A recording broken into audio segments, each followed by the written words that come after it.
Hi hello నమస్తే welcome to our channel. Tirumala laddu ప్రసాదం కల్తీ విషయంపై మండిపడ్డ కేంద్ర మంత్రులు. అయితే హిందూ మతస్థుల మనోభావాల్ని దెబ్బతీసిన నేరస్తులు ఎవరైనా సరే వదిలిపెట్టమంటూ కఠినమైన శిక్షలు ఉంటాయంటూ కేంద్ర మంత్రులు మాట్లాడుతున్నారు. అయితే ఆ విజువల్స్ ఇప్పుడు చూద్దాం. आज ही मैंने चंद्रबाबू नायडू जी से, जैसे ये असल में ये खबर डिजिटल मीडिया के माध्यम से आई है और कुछ जगह पर रिपोर्ट हुआ है, तो जैसे ये खबर मुझे मिली मैंने चंद्रबाबू नायडू जी से बात की, उनसे मैंने डिटेल उसकी ली है और मैंने उनको कहा है कि आप तुरंत एक जो आपके पास अवेलेबल रिपोर्ट है वो रिपोर्ट आप मुझे भेज दें. उस रिपोर्ट को मैं एग्जामिन भी करूँगा, स्टेट रेगुलेटर से भी बातचीत करूँगा, उनका क्या कहना है उसको भी जानूंगा. उस जो रिपोर्ट है जिस सोर्स से आई है उस रिपोर्ट को पूरी तहकीकात करके उसके सारे पहलुओं को ध्यान में रख करके suitable action will be taken accordingly. जो भी कानून के दायरे में और जो भी हमारी नियमावली food safety standards authority of India के तहत आती है उसके तहत हम इस पर कार्रवाई करेंगे. అయితే ఈ విజువల్స్ గురించి మాట్లాడడానికి మనతో పాటు ఉన్నారు సీనియర్ జర్నలిస్ట్ దుర్గా కుమార్ గారు. సార్తో మాట్లాడదాం. సార్ నమస్కారం. సార్ నమస్కారం. మా సుగుణ మన వీక్షకులకు కూడా నమస్కారం. సార్, తిరుమల లడ్డు ప్రసాదం విషయంలో ఎన్నో విషయాలు బయటకు వస్తున్నాయి. అయితే వీటిపై ఈ లడ్డు విషయంలో ఎవరైతే కల్తీ చేశారో వారిని వదిలిపెట్టేదే లేదు, కఠినంగా శిక్షిస్తామని చెప్పేసి అంటున్నారు కేంద్ర మంత్రులు. దీనిపై మీరేమంటారు? ఇది ఒక రాష్ట్రానికో ఒక ప్రభుత్వానికో ఒక టీటీడీ సంస్థకో చెందిన అంశం కాదమ్మా. ఇది ప్రపంచవ్యాప్తంగా ఉన్న కోట్లాది హిందువుల మనోభావాలకు సంబంధించిన అంశం. టీటీడీ అనేది ప్రపంచవ్యాప్తంగా ప్రఖ్యాతి చెందిన అందరికీ ఆరాధ్య దైవం శ్రీవారు. అనేక మన దేశస్తులే కాకుండా విదేశస్తులు కూడా శ్రీవారి భక్తులు ఉన్నారంటే మనం ఆశ్చర్యపోతాం. అంత ప్రఖ్యాతి ఆయనకు ఉంది. అలాగే ఆ లడ్డు ప్రసాదం అనేది అది ఒక్క వెంకటేశ్వర స్వామి లడ్డూకే ఇంత ప్రాశస్త్యం ప్రపంచంలోనే ఉంది. ఎంతోమంది దేవుళ్ళకి లడ్డు ప్రసాదాలు ఇచ్చినా కూడా తిరుపతి లడ్డూకు ఉండే ప్రాశస్త్యం కానీ దాని పవిత్రత కానీ దేనికి రాదు. అంత ఘనకీర్తి ఉంది దానికి. అట్లా తిరుపతి ఎవరైనా వెళ్ళి విదేశాలకు వెళ్ళినా కూడా అక్కడ కూడా మన దేశస్తులు కానీ మతస్థులు కానీ అడుగుతారు, మీరు తిరుపతి వెళ్ళొచ్చారు కదా, ప్రసాదం తీసుకొచ్చారా లడ్డు ప్రసాదం అని. అంటే ఒకటి భక్తి, ఒకటి ముక్తి. అంటే రుచి కూడా అది చూడాలి అని. ఎందుకంటే అది ఎక్కడ పడితే అక్కడ దొరకదు, ఎప్పుడు పడితే అప్పుడు దొరకదు. అది అసలు గతంలో అయితే ఇంకా చాలా ఒక క్వాలిటీగా ఉండేది. ఇది గత కొంతకాలంగా తగ్గుతూ వచ్చింది. ఇది ఇంత వివాదం అసలు తిరుమలకు సంబంధించిన లడ్డు మీద రావటం అనేది చాలా దురదృష్టకరం. అసలు ప్రపంచంలో ఉన్న హిందువులే కాదు ఇతర మతస్థులు కూడా బాధపడుతున్నారు. ఎందుకంటే వాళ్ళు కూడా ఎప్పుడో ఒకసారి ఈ లడ్డు రుచి చూశారు, తర్వాత ఈ శ్రీవారి లడ్డు యొక్క ప్రాశస్త్యం గురించి విన్నారు. అది పవిత్రతగా ఉండాల్సిన విషయం అనేది వాళ్ళందరికీ తెలుసు. జగన్ గారి చెల్లెలు షర్మిల్ గారు కూడా ఒక క్రైస్తవ మతస్థురాలైనా కూడా ఆమె కూడా ఇది తప్పు, ఇలాంటి ప్రాశస్త్యం కలిగినటువంటి శ్రీవారికి ఇంత ప్రపంచవ్యాప్తంగా భక్తులు ఉన్నారు, అలాంటి గుడిలో ఇలాంటి అపచారం జరిగినందుకు దీని మీద చర్యలు తీసుకోవాలి, దర్యాప్తు జరపాలని అందరూ కూడా అనేక ధార్మిక సంస్థలు, హిందూ మత సంస్థలు, అలాగే భక్త సమాజాలు అందరూ కూడా రియాక్ట్ అయ్యారు దీని మీద. ఎంత రకంగా రియాక్ట్ అయ్యారంటే ఇప్పుడు అయోధ్య రామాలయం ప్రధాన పూజారి గారు కూడా, ఆయన సురేంద్ర దాస్ గారు, ఆయన మాకు కూడా 1 లక్ష మొన్న రామ్లాల అప్పుడు పంపించారు. మేము కూడా ఎంతో భక్తితో వాటిని పంపిణీ చేశాము. అందులో మా భాగస్వామ్యం కూడా ఆ పాపంలో ఉందా అన్నంత ఆవేదన చెందాడు ఆయన. అలాగే అనేక ధార్మిక సంస్థలు ప్రపంచవ్యాప్తంగా నిరసన తెలియజేస్తున్నాయి. భోపాల్లో అయితే ఆయన చిత్రపటాన్ని కూడా దగ్ధం చేశారు. కేంద్ర ప్రభుత్వం కూడా ఇది సీరియస్గా తీసుకుంది. ఎందుకంటే అసలు ఇంకొక చిన్న విషయం ఏంటంటే, చంద్రబాబు నాయుడు గారు ఇది ఒక ఆరోపణలాగా చేయలే. అసలు యాక్చువల్గా అనేక వైఫల్యాల గురించి గత 100 రోజులుగా ఆయన అనేక విషయాలను ప్రజల ముందు పెడతా వచ్చారు. అలాగే తిరుపతిలో కూడా ఇది జరిగింది, దీన్ని మేము రెక్టిఫై చేయడానికి ప్రయత్నిస్తాం అన్నట్టే చెప్పారు. కానీ దీని మీద ఆయన ఇతర మీద ఆరోపణ చేసి దానివల్ల ఏదో రాజకీయ లబ్ధి పొందాలన్న తాపత్రయం కూడా ఆయన దగ్గర కనపడలా. కానీ ఒక్కసారిగా తిరుపతి లడ్డూలో ఇతర ఆయిల్స్ ఏమైనా కలిపితే కూడా అంత పెద్ద బాధపడేవాళ్ళు కాదు. కొన్ని జంతువులకు సంబంధించిన ఎముకలలో నుంచి కొవ్వుని కరిగించి దీంట్లో కలిపారనేటప్పటికీ ఒక్కసారిగా అది బగ్గుమని, అంటే పెట్రోల్ పోసి అంటిస్తే ఎంత ఆవేదన అంటే మంటలు వ్యాపిస్తాయో అంత మనోవేదన, తర్వాత ప్రజల్లో ఆగ్రహం పెళ్ళుబికింది. దాన్ని కేంద్ర ప్రభుత్వం కూడా గమనించింది. ఇప్పుడు కేంద్ర మంత్రులు, ఆరోగ్య శాఖ మంత్రి జేపీ నడ్డా గారు కూడా అనేక చట్టాలుగా దీన్ని మేము ఎన్ని రకాలైన చట్టాలలో పరిశీలించాలో అన్ని రకాలుగా పరిశీలిస్తాం, దీని మీద సమగ్రమైన విచారణ జరిపిస్తాం, రాష్ట్ర ప్రభుత్వం దగ్గర ఉన్న నివేదికను కూడా తెప్పించుకుంటాము, దాని మీద మేము రాష్ట్ర ప్రభుత్వంలో బాధ్యులైన అధికారుల నివేదిక కూడా కోరతాము, వాళ్ళకి సంబంధించిన ఇది ఎక్స్ప్లెనేషను. అలాగే మేము కేంద్ర ప్రభుత్వంలో కూడా ఏమేమి చర్య తీసుకోవచ్చు అనేది కూడా మళ్ళీ ఆలోచన చేస్తాము. ఇది కేవలం ఆహార చట్టం కింద కాదు, ఇది ఆధ్యాత్మికంగా ప్రజల మనోభావాలను దెబ్బతీసే అంశంగా కూడా పరిగణించి అలాంటి చట్టం కింద కూడా ఈ కేసులు బుక్ చేయాలి. ఇది కేవలం ఆరోగ్యపరంగానే ఏదో యాక్చువల్గా ఇప్పుడు ఇది కలిపింది అమెరికాలో కొన్ని వంటకాల్లో వాడతారు, ఏది జంతువులకి తీసిన కొవ్వుని, కానీ ఇది ఆహార పదార్థాలు అక్కడ వాడింది శ్రీవారి ప్రసాదం, ఎంతో ప్రాశస్త్యం పవిత్రత కలిగిన దాంట్లో వాడారు, అది పాయింట్. అంతేగాని వాళ్ళు కనుక తీసుకొచ్చి ఏ బిర్యానీలోనో కలిపితే ఇంత తీవ్రత దానికి రాదు, ప్రజల మనోభావాలు దెబ్బతినవు. అవి కావాలంటే ఆ హోటల్కి వెళ్ళరు, ఇక పలానా హోటల్లో కలిపారంటే. కానీ ఇది అట్లా కాదు కదా, ఇందులో చాలామంది పవిత్రతగా తిన్నారు, పలానా శ్రీవారి ప్రసాదం అని. ప్రజల మనోభావాలు దెబ్బతిన్నాయి కాబట్టి ఆ తీవ్రతను కూడా పరిగణలోకి తీసుకోవాలనేది వీళ్ళు అందరూ కోరుతున్న అంశం. ఇప్పుడు కేంద్ర ప్రభుత్వం దీని మీద ఒక ఎంక్వైరీ విచారణకి ఆదేశించింది.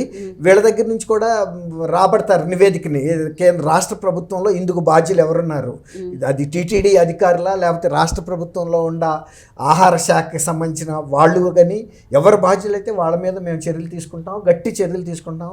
దీన్ని వదిలే ప్రసక్తి లేదు, ఎందుకంటే ఇది ప్రపంచవ్యాప్తంగా ప్రజల మనోభావాలు దెబ్బతిన్నాయి అనే అంశాన్ని వాళ్ళు స్పష్టంగా చెబుతున్నారు. ఈయన కానీ ప్రహ్లాద్ జోషి గారు కానీ వీళ్ళు ఇద్దరు కూడా దాని మీద కేంద్రంలో కూడా వాళ్ళు ఆల్రెడీ ఒక మీటింగ్ ఏర్పాటు చేశారు, సంబంధిత అధికారులకి ఆదేశాలు ఇచ్చారు.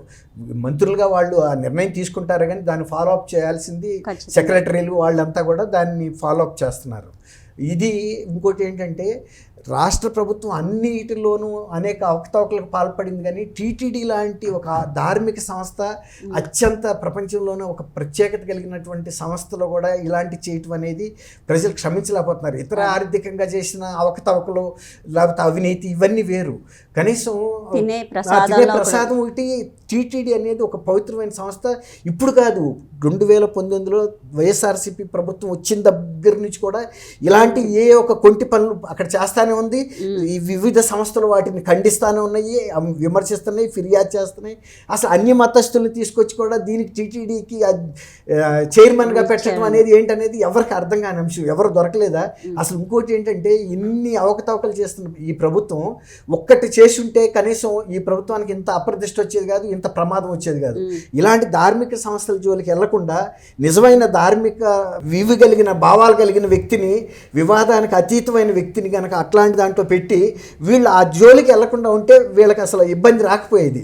గతంలో ఈస్ట్ ఇండియా కంపెనీ అప్పుడు కానీ బ్రిటిషర్స్ ఇండియాని పరిపాలించినప్పుడు కూడా టీటీడీ వ్యవస్థ జోలికి వాళ్ళు వెళ్ళాలి, వాళ్ళకి తెలుసు ఇది ప్రజల మనోభావాలకు సంబంధించిన అంశం, ఇది చాలా తీవ్రమైన అంశం, ఏ చిన్న తప్పు జరిగినా మన ఉనికికే ప్రమాదం ఇక్కడని వాళ్ళు గమనించారు. ఏదన్నా ఉంటే ఆధ్యాత్మికవేత్తల సలహాలు తీసుకుని వాళ్ళనే ముందు పెట్టి వీళ్ళు వెనకాల ఉన్నారు తప్ప వాళ్ళ ప్రమేయం ఎప్పుడు ఎక్కడ కనిపించలా, కేవలం వాళ్ళనే ముందు పెట్టి నడిపారు. తర్వాత ఆ నిధుల జోలికి కూడా వెళ్ళాల. వాళ్ళు ఎందుకు వెళ్ళలేదంటే దోసుకోవడానికి దేశం అంతా ఉంది, చాలా ఉంది. టీటీడీ జోలికి వెళ్ళామో మనం ఇక్కడ ఉండలేము, ఎందుకంటే అది కరెంట్ షాక్ కొట్టినట్టు కొడుతుంది. అందువల్ల వాళ్ళే అంత సంయమనం పాటించినప్పుడు ఈ ప్రభుత్వం అసలు ఎందుకు ప్రతి అంశంలోనూ రెచ్చగొట్టేటట్టు చేసింది. అందులో కూడా అవినీతికి పాల్పడటం, అక్రమాలకు పాల్పడటం, బంధుప్రీతికి పాల్పడటం, అన్ని మతస్థుల్ని ప్రోత్సహించడం, హిందూ ధార్మిక వ్యవస్థని దెబ్బతీసే విధంగా వ్యవహరించడం, ఇవన్నీ కూడా ప్రజలకి వాళ్ళ ఒక్క రోజుతో అయితే ఇంత తీవ్రత రాదు. గతంలో ఒక సిస్టమేటిక్గా అంటే ఒక క్రమ పద్ధతిలో ఒక ప్లాన్ ప్రకారం వీళ్ళు దీన్ని దెబ్బ కొడతా వచ్చారు కాబట్టి ఇది last straw on the horse back అంటారు. గుర్రం మీద అప్పటికే 10 మోపులు వేసి ఒక్క పరకేస్తే కూడా దాన్ని అడ్డి ఇరిగిపోతుంది. అలాంటి పరిస్థితి ఇప్పుడు తీసుకొచ్చారు వాళ్ళు. గతంలో కనుక ఇట్లాంటి అల్లరి పనులు చిల్లర పనులు కనుక టీటీడీలో వీళ్ళు చేయకపోతే కూడా ఇవాళ కొంత అనుమానం ఉండేది, ఏమో చేశారో లేదో అని. కానీ వీళ్ళు ఒక చేసుకుంటూ వస్తున్నారు కాబట్టి ఒక క్రమ పద్ధతిలో కావాలని ఒక ఉద్దేశపూర్వకంగా చేసిన అనేక కనిపిస్తున్నాయి కాబట్టి దీన్ని కూడా తీవ్రంగా పరిగణించాల్సిన పరిస్థితి వచ్చింది. ఇవాళ జగన్మోహన్ రెడ్డి కూడా తీవ్రంగా డిఫెన్స్లో పడిపోయాడు. దీన్ని ఏ విధంగా కూడా ప్రజల ముందుకు వచ్చి ఎలా చెప్పుకుంటారు, క్షమించమని అడగటానికి కూడా 320 రూపాయలకి అక్రమ పద్ధతిలో ఎవరో ప్రైవేట్ వాళ్ళకి ఇచ్చింది. ఎందుకు ఇచ్చారు? కిక్ బ్యాక్స్ కోసం. వాళ్ళకి అందులో నుంచి లాభం రావాలి, వాళ్ళ దగ్గర నుంచి లంచాలు కమిషన్ రావాలి. అంతేగాని అదే ప్రభుత్వ రంగ సంస్థలకు చెందిన డైరీలకు ఇచ్చుంటే ఈ విధమైన నాణ్యత పరమైన అంశాలు వచ్చేవి కాదు, ప్రజల మనోభావాలు దెబ్బతినేవి కాదు, ఎంత ప్రజల నుంచి వ్యతిరేకత వచ్చేది కాదు. జాతీయ స్థాయిలో ఇవాళ తీవ్రమైన వ్యతిరేకత వచ్చింది. జగన్మోహన్ రెడ్డి అంటున్నాడు కదండి, ఎక్కడ కల్తీ జరగలేదు, మేము ఎక్కడ కల్తీ చేయలేదు, మేము స్వచ్ఛందంగానే ప్రసాదాలు అందించాం, కానీ కేవలం చంద్రబాబు నాయుడు గారికి ఏవీ లేక ఈ లడ్డు అంశాన్ని బయటికి తీసుకొచ్చారు అని చెప్పేసి జగన్మోహన్ రెడ్డి అంటున్నాడు. దీనిపై ఏమంటారు? ఆయన ఏదన్నా ఒక పలానా దాంట్లో అక్రమం జరిగింది, అవినీతి జరిగిందని ఒప్పుకున్నాడమ్మా. ఆయన సర్వే రాళ్ల మీద 700 కోట్ల రూపాయల ప్రభుత్వ ప్రజల ధనాన్ని వెచ్చిచ్చి పోగొట్టిన వ్యక్తి అన్ని సంఘటనలు, అట్లాగే అమరావతి రాజధానిని నీళ్లలో నానబెట్టి అసలు ఆ భవనాలని ఎట్లయినా సరే ధ్వంసం చేయాలని ప్రయత్నం చేశాడు. అలాగే పోలవరం ప్రాజెక్టు జీవనాడి ఆంధ్రప్రదేశ్కి, అట్లాంటి మెయిన్ ప్రాజెక్ట్ని కూడా పక్కన పడేసి ఎప్పుడు అవుద్దో తెలియదు, అసలు అవుతుందో లేదో తెలియదు, అసలు మాకే అర్థం కావటం లేదని అంబటి రాంబాబు లాంటి ఇరిగేషన్ శాఖ అంబటి రాంబాబుకి అర్థం అవ్వాల్సిన పనే ఉంది. అది ఆయన కాదు కదా ఎగ్జిక్యూట్ చేయాల్సింది. ఇంజనీర్లు ఉన్నారు, గోదావరికి సంబంధించిన నిపుణులు ఉన్నారు. కాబట్టి వీళ్ళు ప్రభుత్వంలో ఉండి ప్రజలకు సంబంధించిన అన్ని వ్యవస్థలతో పాటు ఆధ్యాత్మిక వ్యవస్థల మీద కూడా పరోక్షంగా దాడి చేశారు. ఇవాళ దీని గురించి మేము చేయలేదు అంటే వాళ్ళు అటువంటి అక్రమమైన ప్రైవేట్ సంస్థలకి నెయ్యి ప్రధానమైన ముడి పదార్థం లడ్డూ తయారీలో కానీ, తర్వాత ఆలయ నిర్వహణలో కానీ, దీపం వెలిగించే దగ్గర నుంచి నైవేద్యాల దగ్గర నుంచి కైంకర్యాలు ప్రతి సాట నెయ్యి అనేది అంత వినియోగం జరుగుతుంది. అన్ని సాట్ల ఇదే అపవిత్రమైనటువంటి నెయ్యి. ఒక అపవిత్రమైన సంస్థకి వాళ్ళు ఆ కాంట్రాక్ట్ ఇచ్చినప్పుడే దాని పవిత్రత దెబ్బతింది.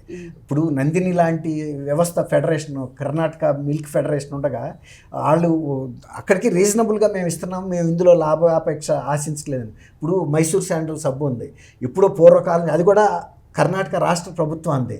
ఇవాళకి కూడా అదే మైసూర్ శాండల్ ఇవాళ ఇంత వెలుగొందుతుందంటే కారణం ఏంటంటే వాళ్ళ నాణ్యతను పాటిస్తున్నారు. అది ప్రభుత్వంలో ఉండేదానికి ప్రైవేట్గా ఉండేదానికి ఇప్పుడు ప్రభుత్వం నుంచి తప్పించి వాళ్ళకి ఇచ్చినందుకు ఈ అనర్థం జరిగింది. ప్రజల మనోభావాలు కూడా దెబ్బతిన్నాయి. ఇది కొంతకాలం కూడా పడుతుంది. అసలు ఊహించిన దెబ్బ ఇది. సో చూసారు కదా, జగన్మోహన్ రెడ్డి గుర్తుపెట్టుకో, ఇటు బెంగళూరు కానీ లేదా లండన్ కానీ పారిపోవడానికి రెడీగా ఉండు. న్యాయాన్ని, చట్టాన్ని లేతే ఇతర ఎవరినైనా సరే నువ్వు మోసం చేయొచ్చేమో కానీ ప్రజల్ని మోసం చేసే అవకాశం అయితే లేదు. బయట తిరిగావంటే ఖచ్చితంగా ప్రజలైతే నిన్ను వదిలిపెట్టరు. న్యాయస్థానాన్ని మోసం చేసి న్యాయస్థానానికి కళ్ళు కప్పి నువ్వు ఎటైనా తిరగచ్చు, కానీ ప్రజల్ని అయితే మోసం చేయలేవు.